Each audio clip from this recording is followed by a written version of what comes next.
চলে আসলাম ইকরাম খান সীমান্তর আরেকটা লঙ্গান গাছ দেখানোর জন্য। প্রচুর ফল, কি পরিমাণ ফল, মানে এটা আসলে কেউ আসলে না দেখলে বুঝতে পারবে না মানে কি পরিমাণ। যদি আমি একটু নিচের দিকে তাকাই, একদম একদম মানে পানির সাথে লেগে আছে একদম। কি পরিমাণ যে ফল। এটা কি জাত সীমান্ত? এটা থাইল্যান্ডের একটা জাত, এটা একটা নতুন জাত, এটা নাম আমরা ইনশাল্লাহ বলে দেবো। খুবই ভালো জাত। এটা যদি আমরা কিছু ফল কমাই দিতাম সাইজ আরো বড় হবে ইনশাল্লাহ। এবং বীজটাও ছোট ভাই, এটা বুঝছেন, বীজটা ছোট, খুবই একটা ভালো জাত। দেখেন অসাধারণ অসাধারণ।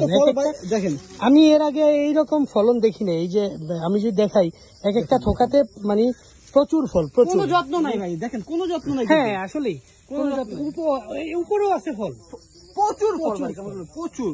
ওই সাইডে আছে প্রচুর ফল। হ্যাঁ এই যে মানে এক একটা থোকার ওজন ম্যাচিউরড অবস্থায় 1 কেজির উপরে হবে, 1 কেজির উপরে, 1 কেজি 1.5 কেজি হবে প্রায়। আমি এখানে যা দেখতেছি কম করে হলো কাছে দাঁড়ান।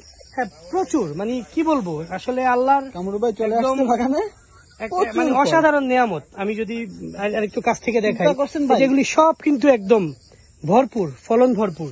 আমার বাস্তবে ভাই, আমার লাইফে আমি জীবনে এত ফল দেখি নাই ভাই কামরু ভাই। প্রচন্ড। কারো চারার প্রয়োজন হইলে সীমান্তের সাথে যোগাযোগ আমরা এই গাছ থেকে চারা করে দেবো ইনশাল্লাহ।